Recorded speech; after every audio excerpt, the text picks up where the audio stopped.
Tapi kita tidak menyediakan susu ikan ya. Oh, susu ikan. Setelah dijepit ya. Sesi ketiga, urgensi titik muamalah dan konsep akad dalam muamalah. Selanjutnya dihentikan kafir break jilid 2. Setelah kafir break, sesi keempat yaitu konsep harta dan kepemilikan. Kemudian ditutup. Jenengan semua dipersilakan untuk pulang ke rumah. Alhamdulillah jenengan tiba di sini dengan segar bugar ya. Kamu sarapan ya? Kalau yang belum sarapan dianjurkan, kalau nggak sempat sarapan dianjurkan minum enggeran. Enggeran itu penggantinya sarapan. Karena materi ini penuh dan butuh konsentrasi. Semoga jenengan sudah minum Cerebrofit ya, untuk menambah ketahanan dan daya tahan kognitif ya. Alhamdulillah pesertanya ini sebetulnya banyak. Sebetulnya karena mungkin terbiasa untuk melonggarkan waktu. Kalau panitia selalu siap gerak. Di daftar hadir itu tertera kurang lebih 20 peserta. 20 peserta ini luar biasa ini. Karena beberapa kali kami itu menyelenggarakan titik muamalah. Namun tidak berbayar. Yang hadir hanya sejinak. Ini akan dipenuhi oleh 2 jinak manusia ini nanti. Ternyata pengusaha itu menolak gratis ya. Kalau acara gratis itu yang datang itu setengah jinak, kunjul 2, kadang kunjul 3 gitu. Alhamdulillah bahwa ini untuk catatan untuk panitia, kalau mengadakan acara seperti ini dilarang gratis supaya pesertanya bertambah, karena pengusaha ini menolak gratis ternyata. Bapak Ibu semua, saya akan membacakan 1 tata tertib atau 2 tata tertib untuk menonaktifkan handphone, bukan menonaktifkan tapi dibisukan.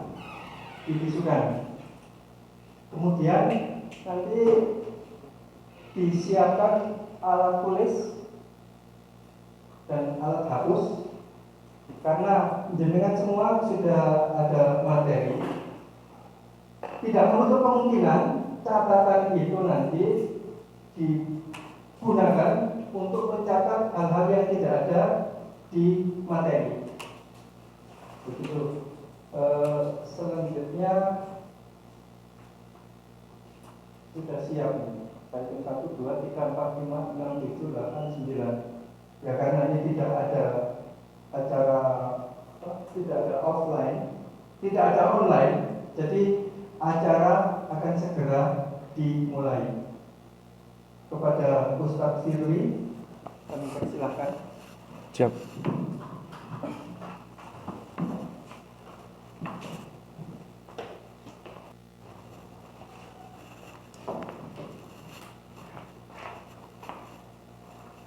Tes. Bismillahirrahmanirrahim.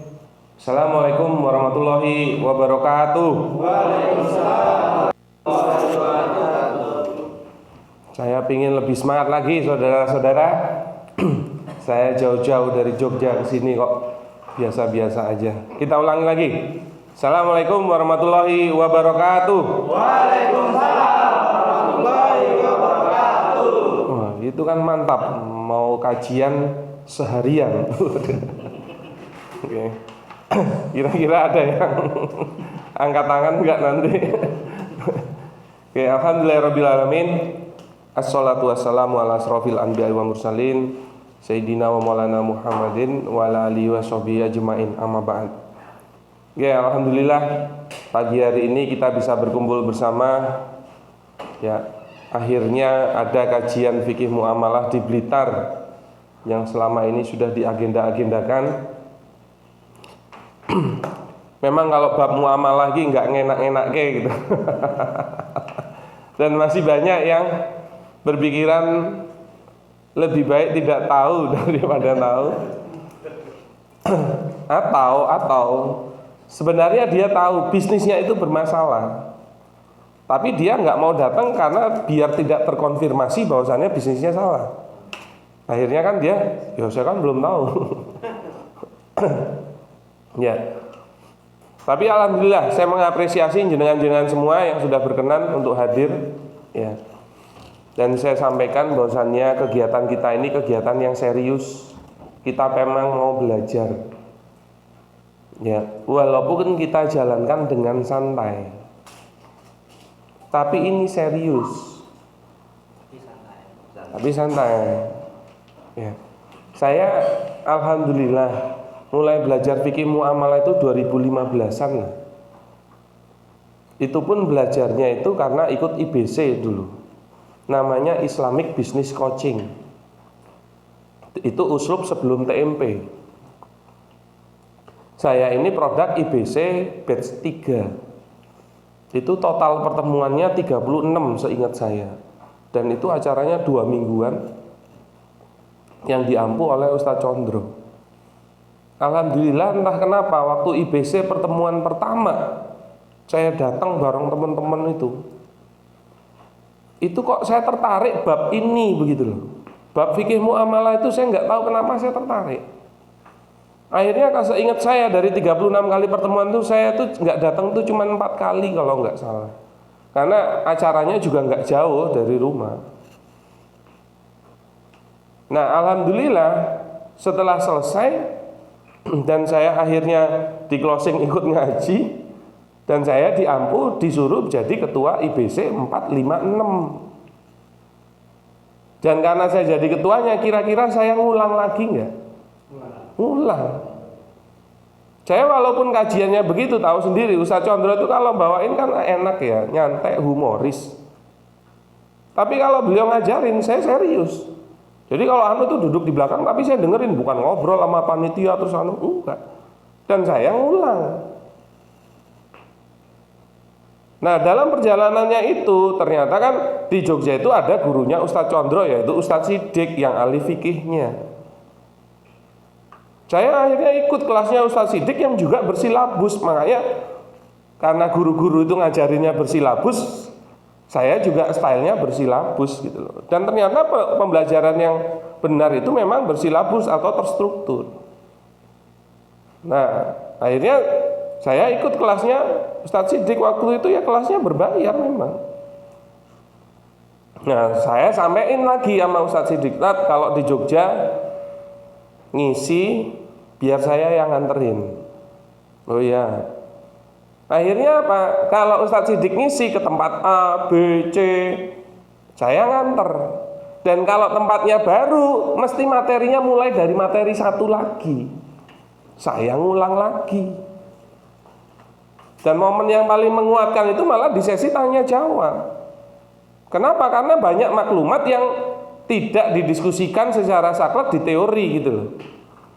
Nah kelebihannya majelis seperti ini tuh terkadang ada yang orang lain pikirkan tapi kita tidak pikirkan.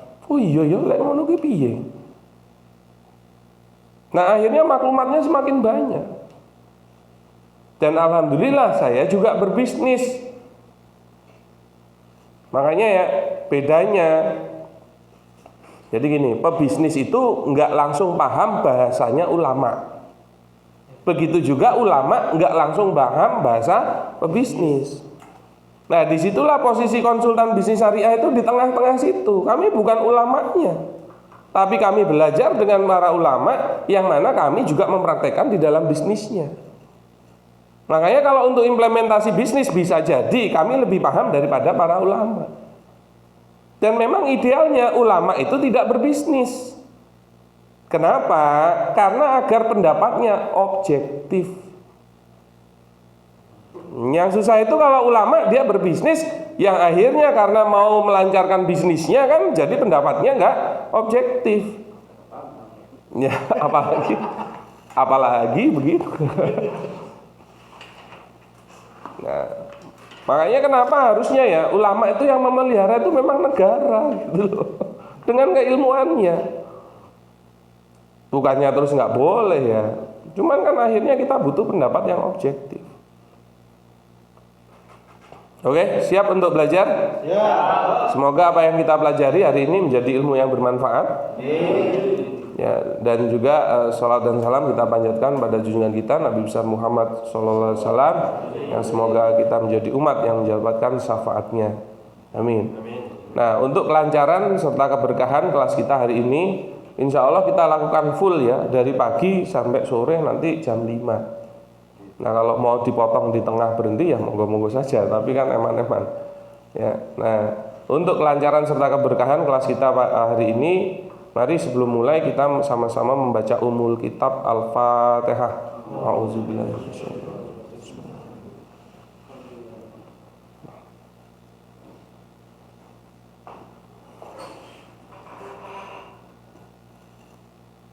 Amin. Ini BTW MC-nya kemana tadi? Kok keluar? Ya, sebentar saya izin minum air putih dulu tadi lupa.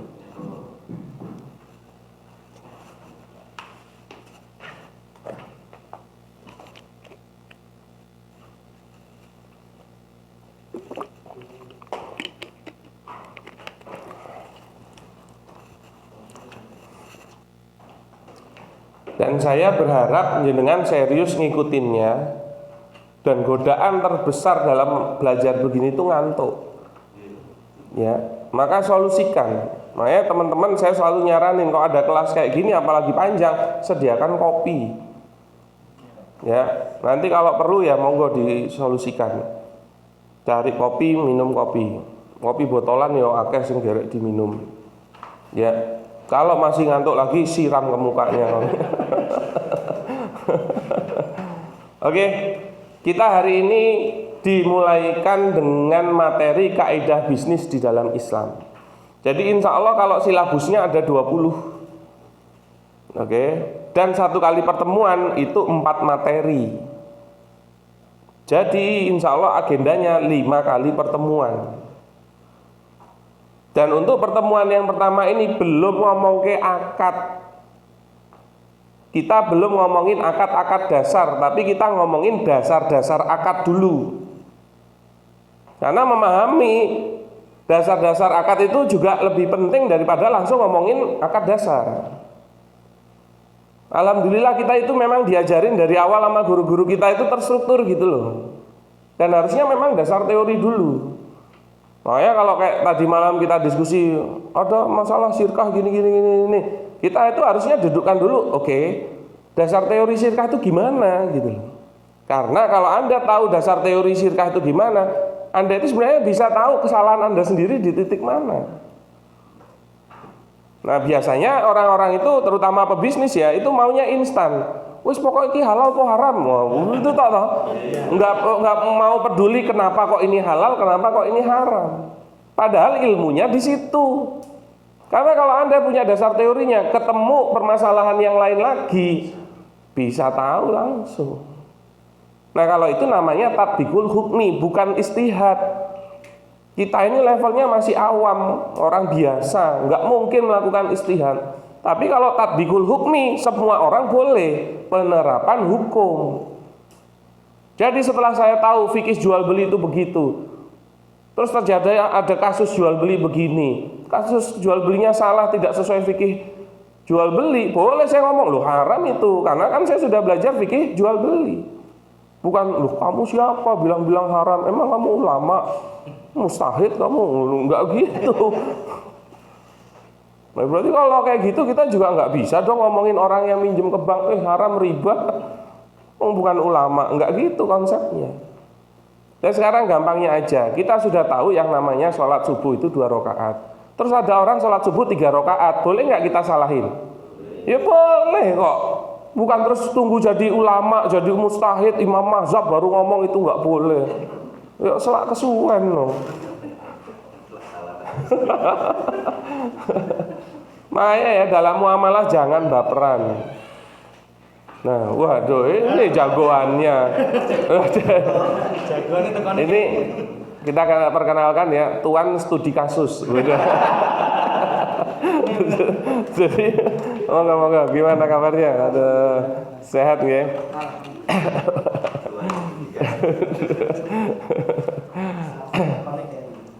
Selakon nggak carry ya.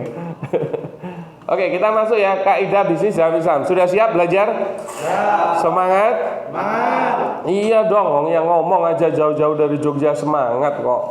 Mosok sing cuman lungguh ngrungokke enggak semangat. Oke. Kita masuk kaidah bisnis dalam Islam. Nanti kita akan diskusi mengenai pengertian bisnis konvensional di perbandingan dengan bisnis syariah, kemudian kaidah akad syariah. Insya Allah saya itu sebenarnya kalau bawainnya itu ya fun-fun aja gitu loh. Tapi saya berharap jenengannya memang konsen semua. Makanya kalau memang nggak perlu-perlu banget gadget dan apa-apa itu biar konsentrasi ya kita sesuaikan. Materi juga dikasih kan, jadi ore-oreannya bisa di situ. Nah, aktivitas bisnis itu tidak pernah lepas dari kehidupan manusia. Dari tidur sampai bangun beraktivitas seharian, semuanya berhubungan dengan aktivitasan bisnis. Nih, misalnya tidur pakai kasur itu hasil bisnis. Baju, sepatu, sendok, itu semua itu hasil dari aktivitas bisnis. Proyektor, kursi, meja, semua aktivitas bisnis itu hasil dari aktivitas bisnis. Jadi bisnis itu selalu ada dalam kehidupan kita. Itu memang diperlukan, terutama nanti ya akad jual beli. Itu akad yang paling sering dilakukan. Penopang kehidupan umat itu jual beli itu. Penopang utama ekonomi umat itu jual beli itu. Coba pertanyaannya, dari kecil sampai gede sudah berapa kali jual beli? Sembuh-sembuhan toh. Nah, pertanyaannya, sudah pernah belum mendatangi majelis fikih jual beli? Terus kira-kira sah nggak harta kita yang kemarin jual beli itu? Kan jadi dowo urusannya kan. Makanya dari awal saya tekankan, lebih baik nggak sesuai syariah, susah soalnya.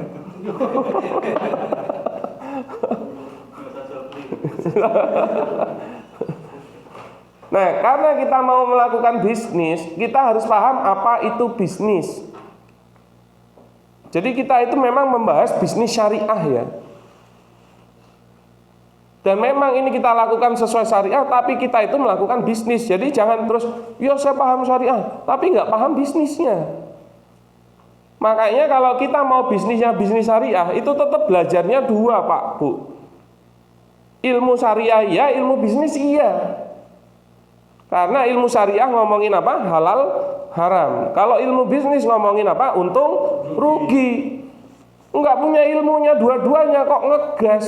Berarti berakhir dengan apa? Udah rugi, haram gitu loh. Arep apa? Kan masih mending untung dan haram kan? Gitu loh. Loh iki wis rugi haram neh. Ono lah ngene kan. Ono sing disinggung loh.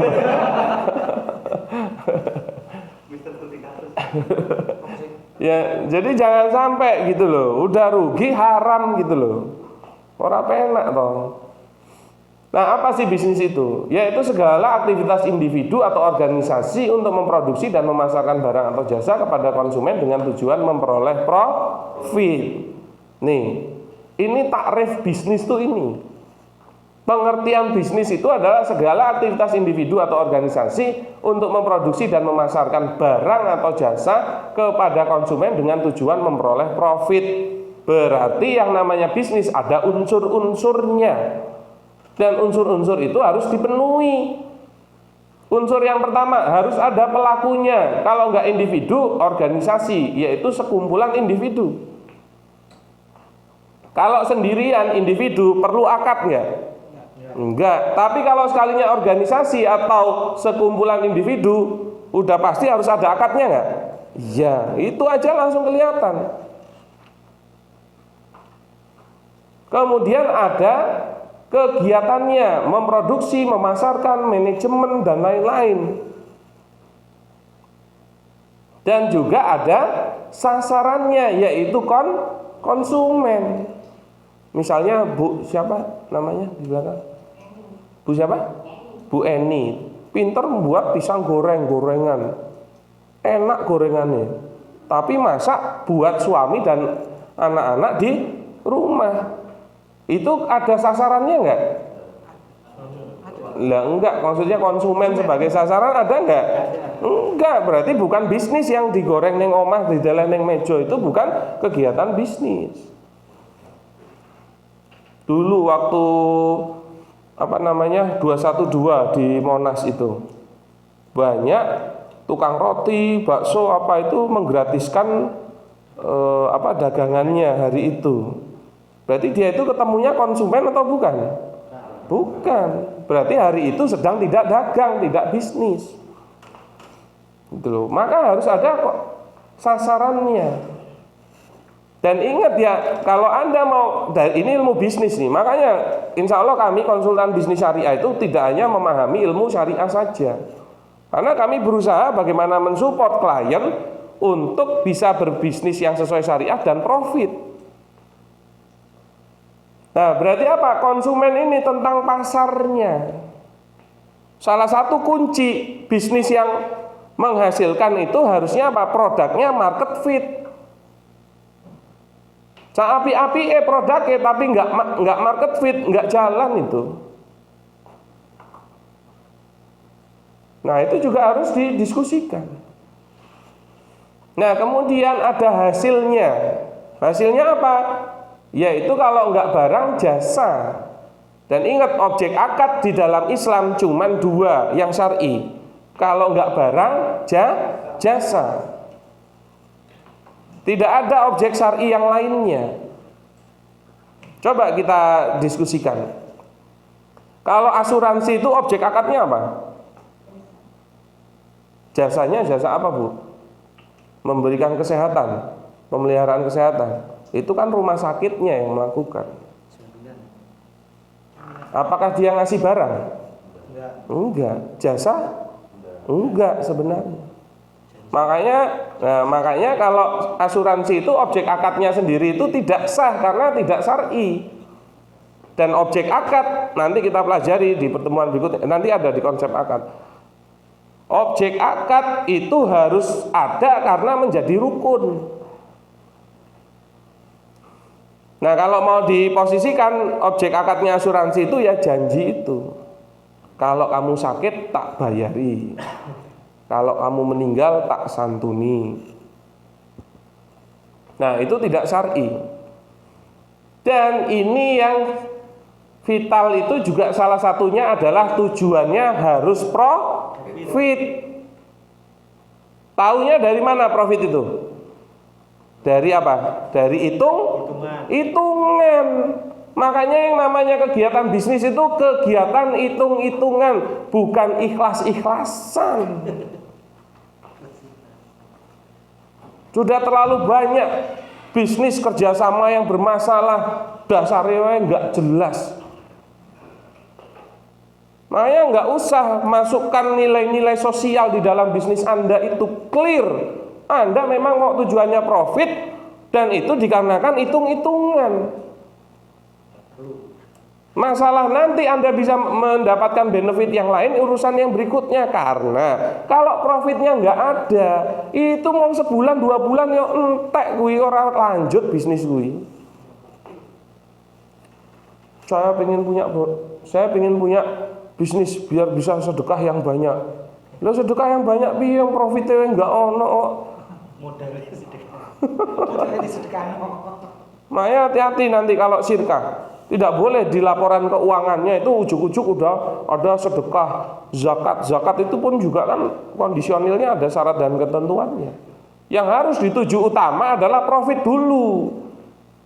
Ngapain gedein sedekah misalnya atau zakat yang belum waktunya dan lain-lain, malah profitnya nggak ono. Ini hati-hati ya. Misalnya saya Mas Bayu bersedekah. Oke. Nah, kami punya kewajiban menafkahi keluarga kami kan. Iya kan? Maka kalau sedekah yang harusnya menjadi kewajiban yang dituju dulu itu profit. Nah, jangan sampai misalnya kami punya kewajiban menafkahi keluarga 5 juta, beliau juga 5 juta.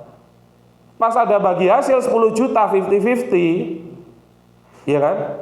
Malah setelah itu kami mendahulukan untuk mensedekahi orang daripada menafkahi keluarga, itu salah.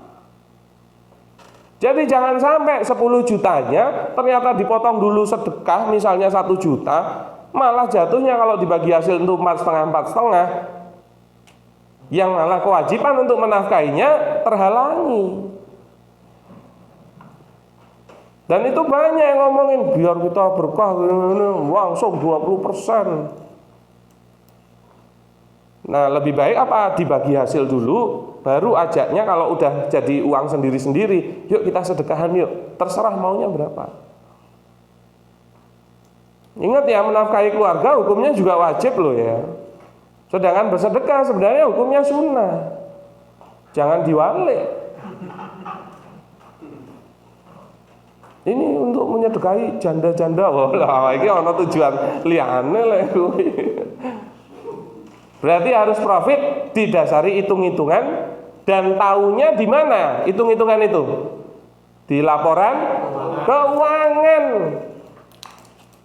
Sudah terlalu sering saya bermasalah melihat masalah di perusahaan atau bisnis, baik sendirian maupun apalagi syirkah, enggak punya laporan keuangan. Enggak niat bisnis itu. Dia tahunya Anda itu untung atau rugi itu dari mana? Apa ya pakai perasaan? Enggak iso loh. Nah ini ya, bulan ini kita bagi hasilnya 5 juta aja ya. Kalau memang waktu itu harusnya bagi hasilnya itu 20 juta ya 20 juta. Haknya kan memang itu. Dan jangan juga waktu itu ternyata rugi tetap bagi hasil, yo malah salah banget toh. Dan rujukannya adalah laporan keuangan. Banyak yang syirkah bermasalah, pengelolanya nggak bisa buat laporan keuangan. Makanya kalau ada yang maju, pingin minta modal atau dimodali, coba dicek, bisa buat laporan keuangan nggak? Enggak. Wih, itu cuman akan menjebak permasalahan baru itu. Nah, makanya kita harus paham itu. Dan ingat ya, yang namanya untung itu malah sebenarnya rujukannya bukan laporan laba rugi. Makanya kalau bagi hasil itu rujukannya adalah neraca. Bukan laporan laba rugi. Laporan laba rugi itu untuk melihat performa. Maka yang dilihat adalah di neracanya pada saat posisi total harta melebihi modal.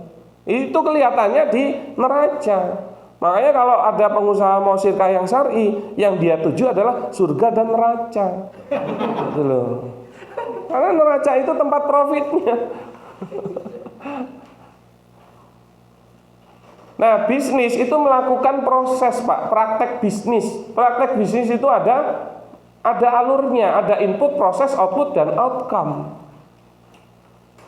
Apa input, faktor-faktor produksi? Nah, isinya itu apa nih? Modal. Modal itu di bagian input, faktor-faktor produksi. Maka kalau Anda berbisnis memang menjadi penting, bahkan bisa jadi wajib bicara soal modal. Duduk main ngegas.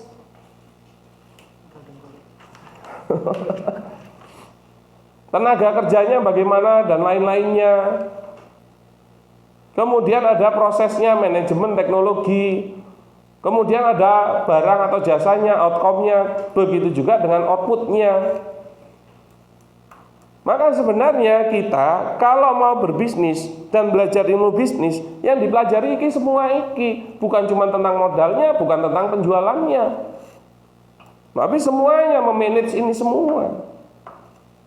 Makanya sebenarnya bisnis itu enggak sesimpel itu juga gitu loh. Kalau Anda memang mau berbisnis ya pelajari semua. Ternyata Anda nggak mau pelajari, gitu-gitu aja. Ya menurut saya lebih baik Anda jadi pegawai dan ngejar karir gitu loh. Makanya resiko antara bekerja dengan berbisnis itu berbeda. Sekarang saya tanya, ada nggak pegawai, orang yang jadi pegawai tapi gajinya gede, ada nggak? Ada. Yang bisa jadi gaji itu yang lebih gede itu bahkan bisa lebih gede daripada ada orang yang berbisnis begitu loh. Bisa kan? Berarti tidak menutup kemungkinan kan? Nah cuman saya tanya, orang yang bergaji besar itu kompetensinya tinggi nggak? Ya iyalah, nggak mungkin dia digaji kecuali orang dalam.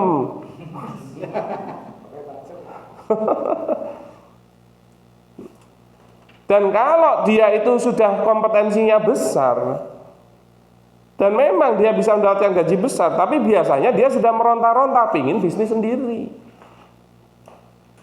Nah, tinggal kenyamanannya di mana. Ingat ya, tidak ada kewajiban untuk bekerja di dalam Islam itu tidak ada. Jadi gini loh, hukum asal kerja atau berbisnis itu mubah, bukan wajib. Nah, tapi karena ada kewajiban yang lain yaitu menafkahi keluarga. Oke. Nah, menafkahi keluarga itu kira-kira butuh duit nggak? Butuh. Pertanyaannya, Anda punya duit nggak? Enggak, maka harus nyari duitnya. Iya. Yang mana nyari duit dengan cara apa? Kerja bisa, bisnis bisa. Makanya gara-gara adanya kewajiban menafkahi, baru ada kewajiban barunya adalah mencari duit, entah dengan bekerja maupun berbisnis. Berdasarkan kaidah fikih kan yang menyampaikan malayatimul wajibu illa bihi fahuwa wajib. Hal-hal yang wajib terkendala gara-gara sesuatu, maka sesuatunya jadi wajib. Oke, kewajibannya menafkahi, punya duit enggak? Enggak, ya sudah cari duit. Caranya gimana? Monggo kerja boleh, bisnis boleh. Nah sekarang misalnya dapat warisan banyak, oke, dan sudah bisa menafkahi keluarganya, hukum kerja atau berbisnisnya jadi apa? Mubah lagi, enggak wajib. Gitu loh. Kalau warisan banyak kan berarti dari orang tuanya situ kan. Iki sing digolek malah mertuane sing akeh anune. Lek mertuane sing ngwariske iku duite bojone lho. Lah iya tetep jenengan kudu menafkahi, berarti tetep kerja karo bisnis, bukan terus wis sugih ya ora sah. Kalau di sini tuh orang-orang apa enggak? Di sini tuh maksudnya nggih Waalaikumsalam. Ora juga. Oh sama Kediri ya. Kalau Malang enggak. Enggak Mas. Depan juga boleh. Yang tinggi depan. Yang ya jangan nutupi. Ini Pak Edi bisa minta tolong dimundurin aja Pak. Ini terlalu dekat ya. Maaf ya. Ini kan agak kesana lagi masih bisa. Oh, aku ki golek-goleki spanduk iki ono to. Ah udah. Siap. Jangan panggungnya jadi lebih lebar. Matur nuwun. Nah, jadi kalau Anda melakukan praktek bisnis ya Anda melakukan semua ini. Saya itu perlu menanamkan kepada Anda bagaimana sih mindset orang berbisnis secara islami gitu loh. Tapi memang dari awal itu mindsetnya bisnis, bukan sosial. Makanya kenapa ini saya kasih di nomor 1.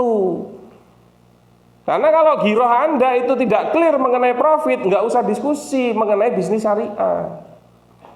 Bukan terus, oh berarti kapitalisme, ya orang yang namanya bisnis di dalam Islam itu tujuannya profit kok. Nanti kalau di bab sirkah itu kan disampaikan juga itu because diribhi. Jadi tujuan sirkah itu harus keuntungan. Nah, di dalam melakukan bisnis ada yang namanya risiko bisnis, yaitu adalah konsekuensi yang muncul sebagai dampak adanya ketidakpastian hingga memunculkan dampak yang merugikan bagi pelaku usaha. Oke. Nah, kaidah risiko bisnis itu adalah risiko bisnis berbanding lurus dengan modal bisnis. Nah, maka kalau modal bisnisnya tinggi, risiko bisnisnya tinggi. Dan kalau modalnya rendah, risiko bisnisnya rendah. Maka Anda sesuaikan risiko bisnis yang mampu Anda hadapi dengan menyesuaikan modalnya. Kalau nggak siap risiko tinggi ya modalnya main bisnis yang modalnya kecil. Nojo dodolan mau but-butan tak 180 juta ya. Ini kan orang masuk akal. Nah, berarti apa? Harus sesuaikan dengan risiko bisnisnya. Gitu loh. Nih ya, berarti kalau berbisnis ada risikonya kan? Nih ya. Di Al-Baqarah 275 itu juga disampaikan. Zalika bi anahum qalu innamal bai'u mislu riba. Hal yang demikian itu dikarenakan mereka menyampaikan bahwasannya jual beli itu sama dengan riba. Nih orang Yahudi nih.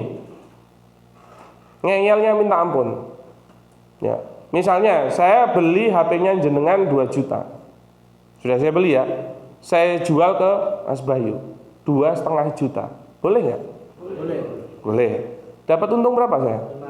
500. Itu orang Yahudi ngomong, lah itu kan jual beli boleh nyari untung. Kenapa saya kok kalau ngutangi orang 2 juta nggak boleh juga dapat baliknya 2,5 juta? Yang dia bilang saya kan juga beresiko. Pertanyaannya, apakah memang dia itu ada dampak ketidakpastian? Maksudnya utangin balik karo orang ngono kan? Maksudnya dia kan begitu kan? Padahal dia itu berhak enggak atas itu, baik itu dia dibalikin atau enggak, utang itu haknya dia bukan? Iya, maka itu sudah pasti memang haknya dia. Beda sama jual beli. Kenapa? Karena setelah saya jual beli 2 juta, ternyata ya duduk kapusan ya, maksudnya saya menilai HP ini ketinggian gitu. Iya kan? Ternyata nggak ada yang mau beli 2 juta juga, maunya 1,5. Akhirnya saya colke, saya lepas, berarti saya rugi atau untung? Rugi. Yaitu Yahudi itu bilang sama aja jual beli itu ya kayak riba, ngasih seberapa nanti baliknya ada margin. Lo kenapa kalau ngutangi nggak boleh begitu? Tapi kan Allah langsung tambahin zat wa halalahul bai'a wa harama riba. Allah menghalalkan jual beli dan mengharamkan riba. That's it. Enggak usah nanya, "Lu kenapa toh ya Allah kok enggak?" Allah udah bilang begitu, ya udah ikut aja. Makanya kalau yang ngeyel-ngeyel itu turunan Yahudi itu Pak. Beda ya, resiko bisnis dengan utang piutang itu beda. Nanti kita jelasin itu. Dan itu di materi ini. Ya, berarti kalau berbisnis pasti ada risikonya. Nah, risikonya bisnis kan nanti bisa rugi kan. Makanya boleh nggak menjamin sebuah bisnis yang pasti tidak bisa rugi? Bisa nggak? Bisa. Nggak bisa. Kemarin ada itu yang nge-tag saya di Facebook itu, buat contoh gitu loh. Nah, misalnya si A itu pengusaha hijrah dari perbankan miliaran dan sudah bisa menyelesaikan. Udah nggak mau ngebank lagi, nggak mau ngeriba lagi. Menawarkan bisnis ke saya dengan dasar investasi, iya kan? Nah, terus juga saya nawarin ke Mas Bayu, ke si B, yuk ikut yuk bisnisnya si A. Dia udah nggak mau ngeriba lagi. Nah, sekarang dia mau gedein bisnisnya dengan investasi dengan sesama muslim. Caranya gimana? Taruh modal. Oke. Dan Anda nanti dapat 20% dari modal tiap bulan. Dia bilang udah nggak mau ngeriba lagi. Sorry, dia bilang 10%. Nah, ternyata si B ini pinteran. Kalau bunga di bank kredit itu 1 bulan itu sampai 2%, Pak. Terus dia nanya, loh, dia dulu bisnis menggunakan pinjaman ke bank dengan bunga 2% saja, kuwi keok. Kok Arab ngei bagi hasil 10% flat dengan modal? Masuk akal nggak? Enggak kan? Harusnya dia kalau mau nyari di bawah 2% dong. Iya kan? Masalahnya kan pengkalinya adalah modal kan. Padahal kalau investasi sirka yang dibagi itu nilai modal atau keuntungan? Keuntungan. Buat menarik nggak kalau ada penawaran begitu? Menarik kan? Makanya itu loh, kita itu kalau belajar fikih muamalah, insya Allah nggak gampang menipu orang dan nggak gampang ditipu orang. Dan nanti, loh berarti ditanya lagi kan sama si B kan, gimana ceritanya minjem ke bank aja 2% keok kok mau bagi 10%. Terus yang kedua, berarti besok kalau rugi modalmu nggak balik dong? Yuk tetap balik, dia bilang. Oh. Maksudnya gimana? Yuk nanti sahamku dibeli balik buyback 100% seperti nilai awal. Lah kuwi hubungan kerja sama apa kaya ngono kuwi? Dan salah satu kunci melihat kalau Anda dapat penawaran investasi menggunakan bagi hasil dengan prosentase tapi dari modal, itu ciri awal money game, Pak. Yang mana sebenarnya nggak ada bisnisnya, cuman muterin uang masuk, terus dia bagi hasil dengan uang yang masuk itu. Akhirnya dia tahu, oh bagus, keren, tapi nggak tahu keuangan dalam kan, nawarin lagi ke teman sana semua, jadi gede kan. Itu bagi hasil bulan 1, 2, 3, mungkin sampai 4 dikasih, Pak. Bulan 5 lari itu orang. Soalnya apa? Uangnya wis numpuk, bisnisnya nggak ono. Kalau dia lanjutin, dia juga akan keok sendiri. Pasti lari dia bawa uang gede itu. Itu dia bilang hijrah dari riba. Padahal prosentase dari pokok sama dengan bunga bank dan dihukuminya sama dengan riba itu. Berarti dia lepas dari mulut buaya masuk ke mulut singa. Bedanya apa? Kalau mulut buaya itu kalau makan langsung dicaplok, Pak. Sup. Nah kalau singa kan ditetel-tetel dulu kan. Oke, resiko bisnis. Makanya kalau Anda investasi, masukin modal, Anda itu jadi pemilik perusahaan ya? Iya dong, karena saham Anda kan. Makanya dampaknya kalau ada untung Anda punya hak nggak? Iya. Sekarang saya tanya, ada nggak orang yang bukan pemilik berhak atas keuntungan? Nggak ada dong. Maka kalau Anda mau bagian dari keuntungan, Anda harus masuk ke dalam kepemilikan. Berarti kalau Anda jadi pemilik bisnis, Anda juga terkena risikonya nggak? Ya iya dong. Nah nanti kita lihat, boleh nggak menjamin bisnis itu pasti untung atau tidak rugi. Ada lagi yang jualan semacam franchise, kemitraan. Nah, termasuk dia kalau bangkrut di buyback, ada klausul buyback 100% itu. Ya nggak bisa dong, maka akad satu mengikat dengan akad yang lain.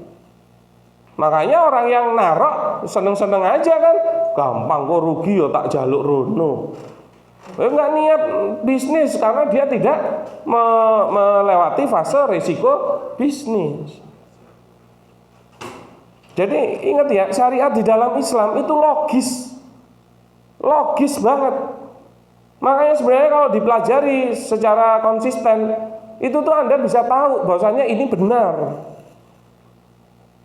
Nih salah satu yang membuat akad PT batil itu gampang sebenarnya. Ini ana wong piro iki? 300 ya? Misalnya ada orang 20 di sini. Kita bantingan 100 juta di meja. Totalnya berapa? Wah, suwe, nggak pernah ngitung duit gede ya. Biasanya receh ini. Kekumpul 2M di meja kan? Iya kan? Coba logikanya nih. Setelah kumpul di meja 2M, kita duduk-duduk semua, Pak. Bisa nambah nggak uangnya? Ya enggak kan? Nggak ada aktivitas bisnisnya. Harus ada pengelolaannya. Makanya kalau mau uang itu berkembang, harus ada yang ngelola nggak? Iya. Berarti sebuah sirkah harus ada pengelolanya nggak? Iya. Sekarang saya tanya, PT itu ada pengelolanya enggak? Direktur. Saya tanya, direktur itu digaji apa bagi hasil? Digaji, itu pegawai, bukan pengelola. Maka nggak mungkin kok uang itu nggak ada yang ngelola. Pak Sinten namanya? Pak Arif punya uang 10 juta, taruh di almari, jebret. 10 tahun lagi kalau dibuka berapa? Ya tetap 10 juta. Ini mesti bojone lah.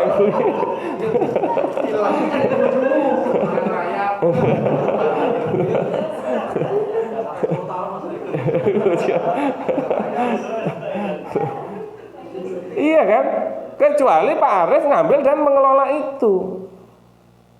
Dan tidak bisa. Sekarang saya tanya, sekumpulan uang bisa ngangkat pegawai enggak? Enggak ada, harus ada badannya, harus ada pengelolanya. Siap, Assalamualaikum. Wah, ganteng banget asdir kita nih.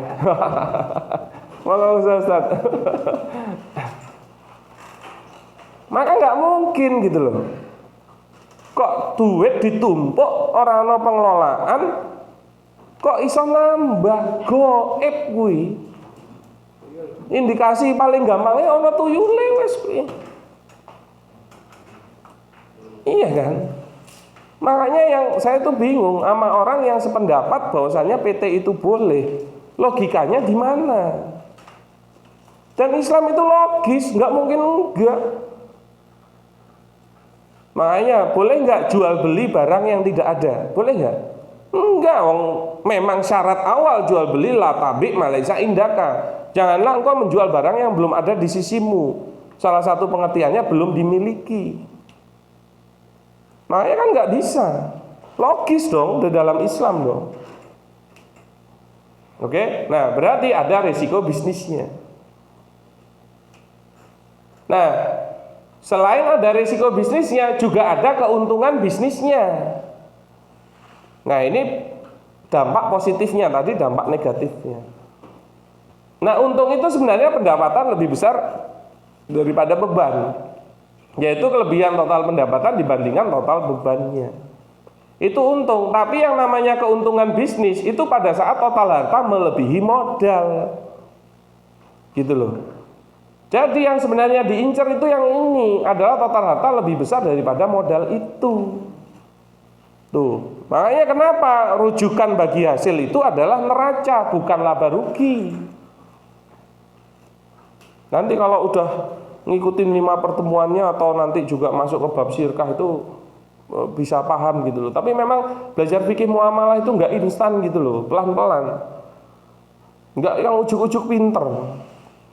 Guru-guru kita yang menurut saya itu lebih pintar daripada kita, itu belajarnya aja lama, Pak.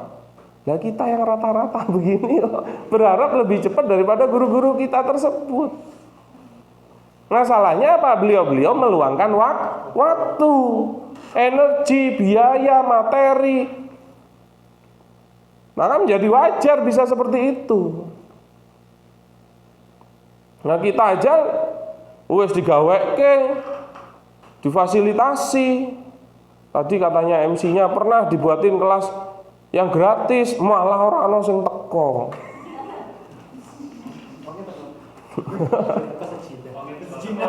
Iki MC-ne iki ning ndi?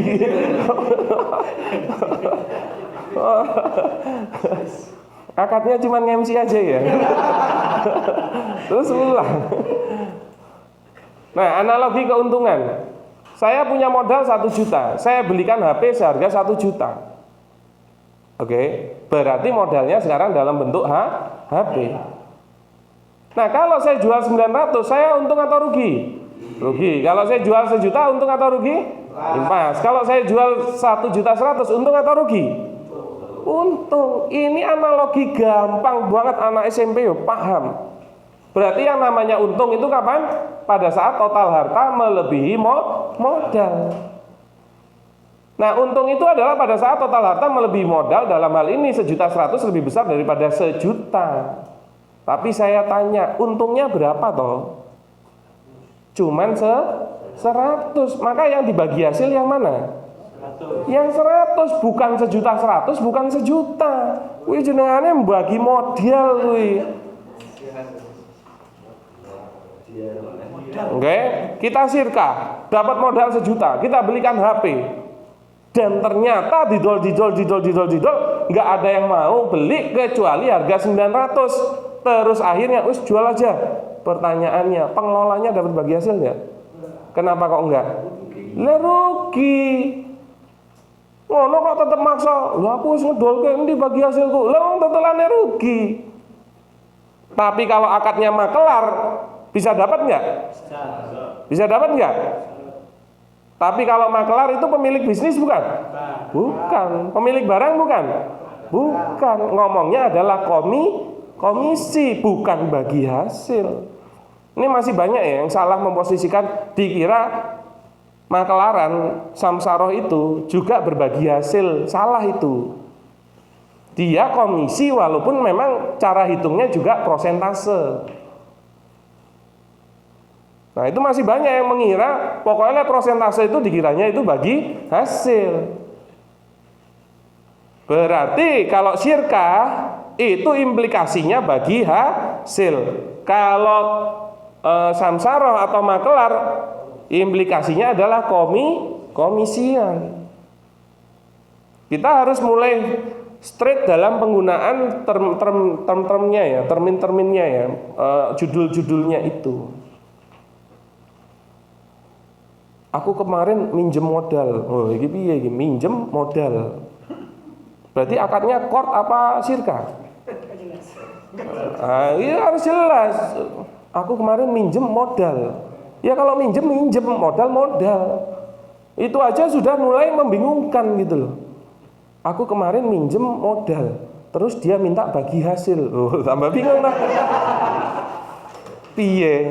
Iki minjem apa modal? Wes pokoknya insya Allah awal-awal belajar fikih muamalah memang bingung Pak, belajar terus tambah bingung.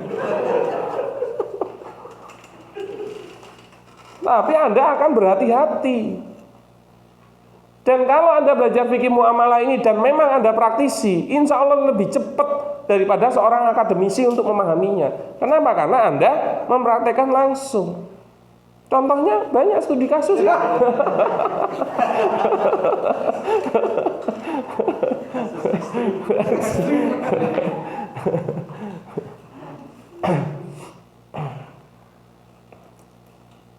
Nah, jadi kalau Anda mau melakukan bisnis syariah, yaitu melakukan semua syariat Islam di dalam bisnisnya. Tadi kan sudah kita breakdown bisnis itu ngapain aja. Dan kalau Anda mau melakukan bisnis syariah, berarti semuanya ini harus sesuai dengan syariah Islam. Begitu loh. Jadi bisnis Islam atau bisnis syariah adalah segala aktivitas bisnis ini yang sesuai dengan syariah Islam. Jadi aktivitasnya itu aktivitas bisnis. Ilmu bisnis itu ilmu dunia. Makanya juga harus mempelajari ilmu bisnisnya. Gimana syirkahnya? Oh insya Allah sah sesuai syariah. Oh, oke. Profit enggak? Enggak sih. Lah terus ngapain syirkah juga? Makanya tadi di awal sudah saya sampaikan belajarnya 2 ilmu. Ilmu syariah iya, ilmu bisnis iya. Jangan dinafikan salah satu. Nah, kita berbicara tentang kaidah keuntungan di dalam Islam. Kaidah keuntungan di dalam Islam. Hadisnya ini al-kharaju bid-dhamani. Hasil keuntungan itu sebagai ganti dari resiko yang dia tanggung. Maka seperti yang tadi kita diskusikan, bisa nggak kita menjamin sebuah bisnis udah pasti untung atau tidak rugi? Bisa nggak? Enggak, malah nggak syar'i. Malah itu bukan bisnis syar'i kalau ada pertanggungan seperti itu. Nah, ini saya diskusiin sedikit mengenai bank syariah. Di bank syariah itu ada dua tabungan. Ada tabungan wadiah, ada tabungan mudharabah. Coba kita cek, sesuai nggak itu dengan term wadiah maupun mudharabah. Yang wadiah dulu kita diskusikan. Tabungan wadiah itu berarti kan tabungan titipan kan. Kalau pengertiannya titipan itu kan akdun tabaruin bihifdi mali bihoiri tasorufin. Jadi akad tabaruk ya untuk menjaga harta tanpa adanya pemanfaatan. Oke, Pak siapa tadi? Arif ya. Misalnya saya nitip motor ke Pak Arif, Honda Beat. Boleh nggak pas pulang mau saya ambilnya Yamaha NMAX? Boleh nggak? Kalau akadnya titipan, boleh nggak? Nggak boleh, apalagi NMAX-nya yang turbo, nggak boleh itu. Kenapa? Karena kaidahnya titipan, barang yang dititip dengan barang yang diambil harusnya benda yang sama nggak? Sama. Yaitu benda yang semula. Satu. Terus kalau saya titip Honda Beat, alhamdulillah MC-nya balik. Kayaknya isi perut dulu tadi. Ini berat soalnya, materinya berat. Nah, termasuk kalau saya titip motor ke Pak Arif, boleh nggak kalau akadnya wadiah Pak Arif pakai?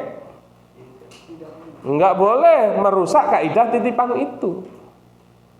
Iya kan? Coba kita cek kalau tabungan wadiah di bank syariah. Pertama, uang yang kita masukin dengan apa uang yang kita mau ambil besok, lain waktu, itu uang yang sama nggak? Tidak, nomor serinya beda. Tuh, fail, udah kaidah titipan. Terus uang yang kita taruh, kita titipin, harusnya kalau titipan boleh dipakai enggak? Tapi di bank syariah dipakai enggak? Pakai, memang tujuannya bank itu ngumpulin uang biar bisa dipakai kok. Maka memenuhi term wadiah enggak? Enggak, itu malah masuknya ke qard. Malah kalau jadi qard boleh, Pak. Yaitu apa? Barang yang diberikan dengan barang yang diambil itu adalah barang yang semisal, bukan barang yang semula. Dan kalau sudah terjadi qard pinjaman, itu barang yang diberikan itu memang boleh dipakai karena sudah berpindah kepemilikan. Maka walaupun judulnya dia tabungan wadiah, hakikatnya itu tetap qard. Yang mana hukum asalnya boleh, tapi tidak boleh ada tambahan manfaat. Kulu qardin jaro manfaatan fahuwa riba. Setiap qard yang mendapatkan tambahan manfaat maka itu riba. Oke. Maka sebenarnya semisalnya Anda nabung pakai tabungan wadiah pun di bank syariah, pas nabung ada permen, jangan dimakan, itu permen riba. Hati-hati loh. Nanti dapat kalender, dapat payung, ditolak karena itu payung dan kalender riba. Kalau dapatnya mobil atau rumah baru kita pikir-pikir. Mayan nih, larang nih. Kalender payung iso tuku lah dewe. Ya enggak gitu ya. Ini kajian opo? Tuh, berarti hakikatnya qard. Coba kita cek lagi tabungan mudharabah. Apakah sesuai dengan kaidah syirkah? Modal yang masuk nanti diberi bagi hasil. Makanya kalau wadiah, ambil yang wadiah non bonus. Jangan dengan bonus. Kalau dengan bonus tetap riba. Nah, tabungan mudharabah itu kesalahannya di mana? Karena ini adanya penjaminan terhadap kerugian, dilarikan ke LPS. Jadi di dalam tabungan mudharabah itu ada bagi hasil tapi tidak bagi rugi. Maka kalau dijamin seperti itu, jatuhnya malah mengubah akad mudharabahnya menjadi qard lagi. Sama aja itu. malah dikasih bagi hasil. Riba juga nggak? Riba. Dan karena itu di bank syariah, maka itu riba syariah.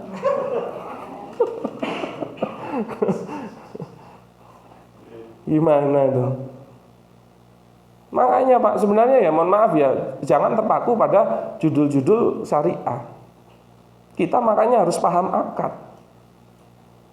Apalagi bank syariah itu sebenarnya itu bank kapitalisme yang dibungkus syariah. Jadi ada ulama Timur Tengah itu bilang begini, dari 10 orang muslim, kalau ditawari bank konvensional, 6-nya mau, 4-nya nggak mau. Itu berdasarkan riset. Tapi kalau ditawarin bank syariah, 9-nya mau, 1-nya nggak mau. Jadi dia nyari 3 yang hilang ini loh. Jadi sebenarnya bank syariah itu bank kapitalisme yang dikamuflase biar bisa dapetin 6-nya yang konvensional, 3-nya yang dari syariah itu. Bahkan beliau bilang murabahahnya di bank syariah itu riba pintu belakang. Jadi kalau bank konvensional itu pintu depan. Nah kalau murabahahnya bank syariah itu riba tapi lewat pintu belakang. Banyak fieldnya kan di situ. Makanya hati-hati kalau bertransaksi dengan bank syariah. Oke? Nah berarti keuntungan itu sebagai ganti dari risiko yang dia tanggung. Begitu juga ada kaidah fikih yang menyampaikan al-ghunmu bil hurmi. Keuntungan itu diberikan karena ada risiko kerugian. Jadi kaidah bisnis di dalam Islam nih, kaidah bisnis di dalam Islam, bila Anda mau untung boleh, tapi Anda harus siap rugi. Nggak mau, aku nggak mau rugi. Dan bila Anda nggak mau rugi boleh, tapi jangan ambil untung. Simple. Begitu kan? Nah, failnya riba dari awal itu apa? Dia nggak mau rugi, minta pokoknya balik, dan dia tetap ingin untung dengan memberikan bunga. Jadi nggak usah ngomongin dalil yang daki. Kaidahnya dia sendiri dari awal memang udah salah. Nggak mau rugi tapi tetap minta untung. Nanti kita cek membedakan mana antara akad tabaruk, mana akad bisnis. Sekarang saya tanya, utang piutang itu akad tabaruk atau akad bisnis? Sosial atau bisnis? Sosial, Pak. Oke? Saya tanya, kalau bank itu lembaga bisnis atau lembaga sosial? Bisnis, tapi akadnya jualan akad sosial. Nyambung nggak? Enggak. Saya itu pernah diajak diskusi orang asuransi syariah di Tangerang. Pas ketemu itu dia langsung ngomong, saya tahu asuransi syariah saya ini belum sesuai syariah. Dia ngerti. Terus dia ngajak diskusi, ayo kita buat asuransi yang benar-benar syariah, dia bilang gitu. Dan kita jual bareng, dia bilang gitu kan. Saya nggak ngomongin tentang akad asuransinya. Saya bedakan dulu mana akad tabaruk, mana akad tijarah. Saya kasih gambaran ke dia. Kalau akad tijarah itu memang akad yang dia bertujuan untuk mendapatkan keuntungan. Kalau akad tabaruk itu tujuannya dapat pahala yang besar dari Allah. Tolong menolong saja.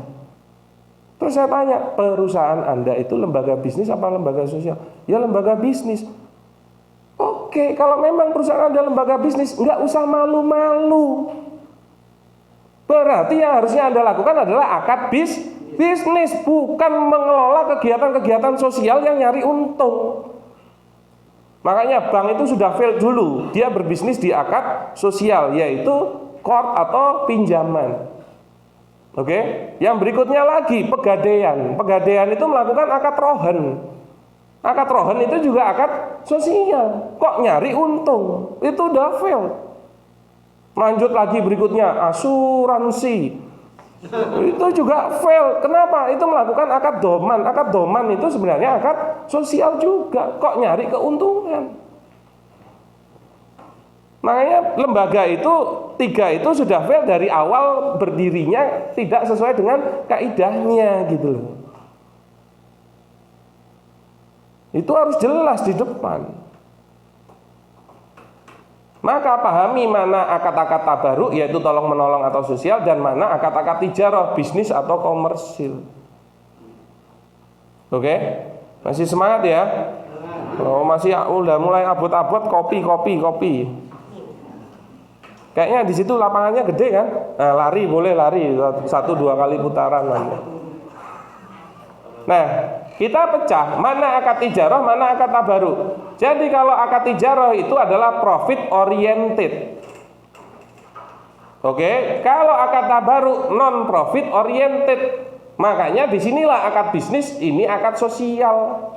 Tujuannya apa? Kalau di akad tijarah bertujuan mencari keuntungan. Kalau di akad tabaruk bersifat kebajikan murni, hanya mengharapkan imbalan pahala dari Allah Subhanahu wa ta'ala. Pahalanya gede. Makanya ya Pak ya, kalau Anda ngutangi orang, ngasih pinjaman, oke, dan ternyata nggak balik-balik, dan sekalinya balik lama, dan Anda berharap adanya tambahan karena lamanya dia balikin itu yang ingin dirubah dalam bentuk materi. Menurut saya itu eman-eman gitu loh. Kenapa? Karena kalau Anda perbandingkan dengan pahala yang Anda dapatkan, itu gedean pahala daripada Anda minta sebagian kecil dalam bentuk materi itu. Masalahnya kan memang yo nyilih 10 yuto balik 10 yuto kan. Memang nggak ada keuntungan. Dan biasanya sok mundur. Iya, dan kadang-kadang kita berharap kayak yopo tambah yopo ngono lho gitu kan. Padahal kalau Anda wujudkan itu yang akan menjadi dosa dan riba. Kalau Anda ikhlaskan, wih iki entuke gede banget. Dan itu enggak sebanding dengan materi yang Anda harapkan. Bahkan kan kalau ngutangi orang itu pahalanya adalah 2 kali orang sedekah kan. Jadi kalau kita itu ngutangi 1 juta, itu juga dapat pahala seperti sedekah 500.000. Jadi kadang-kadang kita itu kalau suruh sedekah 5 juta itu kan abot loh. Dan kalau sedekah ini uangnya rono nggak iso balik kan. Nah kalau Anda ingin dapat pahala yang sama, itu utangilah 10 juta yang berpotensi uangnya balik, tapi Anda juga dapat pahala sedekah 5 juta. Tuh. Jadi sebenarnya ngutangi itu pahalanya lebih gede daripada sedekah. Saya itu suka ngetrik orang gitu loh. Maksud saya itu lebih baik dia ngutang daripada dia minta. Karena kan sebenarnya dampak ke saya pahalanya lebih besar, plus walaupun dari awal saya sudah niatin mau sedekah, itu kalau ada perpanjangan waktu untuk ngutanginnya semakin panjang itu kan pahalanya semakin banyak. Walaupun nanti kalau ditambahin diikhlasin lagi dapat pahala lagi gitu loh. Ya boleh aja kan. Gitu loh. Daripada cuma sekali sedekah tek wis ngono. Ya insya Allah juga sudah kepikiran, tapi kan ngasih utang itu juga ada syarat-syaratnya. Nah itu nanti dibahas di bab utang piutang. Nah, kalau di akad tijarah atau akad bisnis itu terjadi pertukaran kompensasi. Oke, kalau di tabaruk tidak terjadi pertukaran, hanya satu pihak. Misalnya jual beli. Berarti saya ngasih uang, terus ngasih barang. Berarti saling mempertukarkan nggak? Iya, itu akad bisnis. Makanya nggak mungkin akad bisnis kok hanya satu orang yang ngasih kompensasi. Wis rada gatel iki, orek-orek dulu ya. Karena tadi malam saya keinget ada diskusi itu. Anyar kabeh iki. Oh iya. Makanya masih perawan dibuka susah.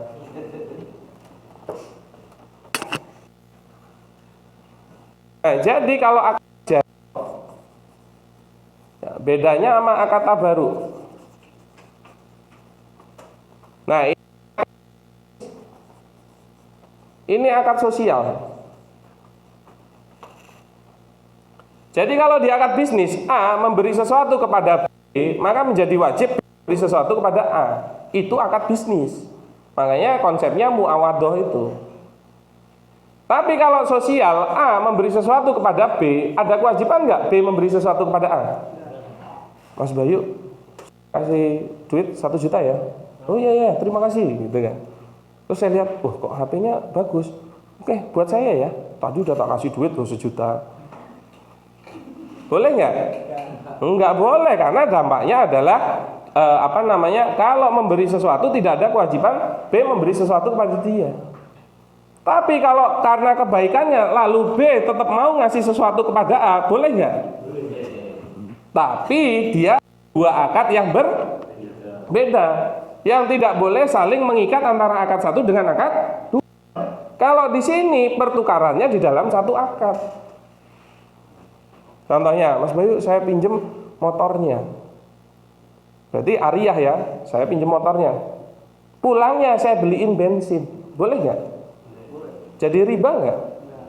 Kenapa kok nggak? Katanya pinjem. Nah itu nanti di bab ariyah ya. Nah maka kalau saya isiin bensin, tapi nggak saya isiin juga boleh nggak? Boleh, paling nggak dipinjemin lagi. Tapi ya boleh kan? Gitu loh. Oke? Maka kompensasi keduanya ini atau memberikan hal yang kedua boleh dikasih, boleh enggak. Makanya kenapa kalau di sini itu boleh gharar. Tapi kalau di sini enggak boleh gharar. Saya kasih contoh. Misalnya lebaran. Kita main ke rumah tetangga. Terus dijamu oleh tetangga. Ternyata di situ ada kaleng kongguan. Pas kita buka isinya rengginang. Boleh marah nggak? Boleh marah nggak? Nggak boleh. Kenapa? Karena konsepnya adalah tabaruk sosial. Kita tidak memberi apa-apa ke tetangga kita yang mewajibkan dia memberi sebuah kaleng kongguan yang isinya kongguan. Coba konsepnya kita balik. Kita ke minimarket mau beli kongguan. Kita beli kongguannya, kita bayar 50.000, pulang pas dibuka di rumah isinya rengginang, boleh komplain nggak? Boleh. Kenapa kok boleh? Konsepnya yang bisnis. Begitu Mr. Reebok. Piye kowe Mr. Reebok kowe? Mr. Reebok. Wes urung mangan. Itu duit gerek kuwi, malah tuku Mr. Reebok. Pas dibuka zong, tambah poso. Nah diskusinya tadi malam, oke, ada orang syirkah melakukan rukun syirkah. Syirkah itu kan pertama al-aqidani, dua berakad atau pelaku akad. Pelaku akad di dalam syirkah yaitu kalau nggak pengelola pemodal. Nah makut alaihnya atau objek akadnya, kalau pengelola dia adalah objeknya amal. Kemudian nanti pemodalnya modal. Nah nanti yang ketiga sigotnya atau ijab kabulnya. Gitu kan? Diskusinya tadi malam kan begitu kan? Nah ada sebuah syirkah yang mengagendakan pengembalian modal bertahap di bulan-bulan berikutnya dalam rangka misalnya syirkahnya 2 tahun tapi modalnya sudah dikembalikan dalam 1 tahun. Nih lihat pokok masalahnya nih. Jadi dalam 1 tahun diagendakan dan ternyata mampu untuk mengembalikan modalnya kepada para pemodal dalam 1 tahun. Oke, tapi syirkahnya 2 tahun. Nah setelah selesainya modal 1 tahun, kan mau lanjut tetap 2 tahun nih. Begitu kan? Pertanyaannya, dari 1 tahun setelah modal ini kembali ke sini, apakah pengelola tetap beramal? Iya kan? Menjadi fair nggak? Pengelola tetap harus melanjut ke 2 tahun, sedangkan objek akadnya si pemodal sudah selesai dalam 1 tahun. Berarti terjadi nggak pertukaran muawadhah itu? Ya enggak dong. Bahkan hari pertama dia mengembalikan modalnya bertahap. Jadi mengembalikan modalnya hari pertama, mengembalikan modalnya baik sebagian maupun keseluruhan. Di hari itulah syirkah itu putus. Kalau kayak gitu menjadi nggak fair, dibalikin ke sini, lalu andilnya pemodal di sirkah ini apa? Andilnya apa? Kalau modalnya sudah dikembaliin, nggak ada kan? Tapi pengelola masih terus berandil nggak? Lah kira-kira ini muawadhah atau tidak? Enggak dong. Maka dia sudah tidak berhak atas hasilnya. Bisa nggak? Misalnya saya buka warung bakso, dari awal bersama pegawai misalnya Mas Bayu, jalanin bakso itu menjadi besar. Selama 10 tahun jalan. Awalan saya merintis bersama Mas Bayu tapi pegawai. Terus 10 tahun itu Mas Bayu mau pulang kampung keluar dari bisnis itu. Berarti boleh kan, Pak saya mau off Pak. Oh ya wes off. Terus Mas Bayu bilang, tapi kan gini Pak, Bapak itu memulai bisnis ini bareng saya loh. Dari awal loh saya temenin. Maka walaupun saya sudah off jadi pegawai, saya tetap menerima gaji ya Pak setiap bulan. Bisa nggak? Kenapa kok nggak? Karena sudah tidak punya andil kan. Kok tetap minta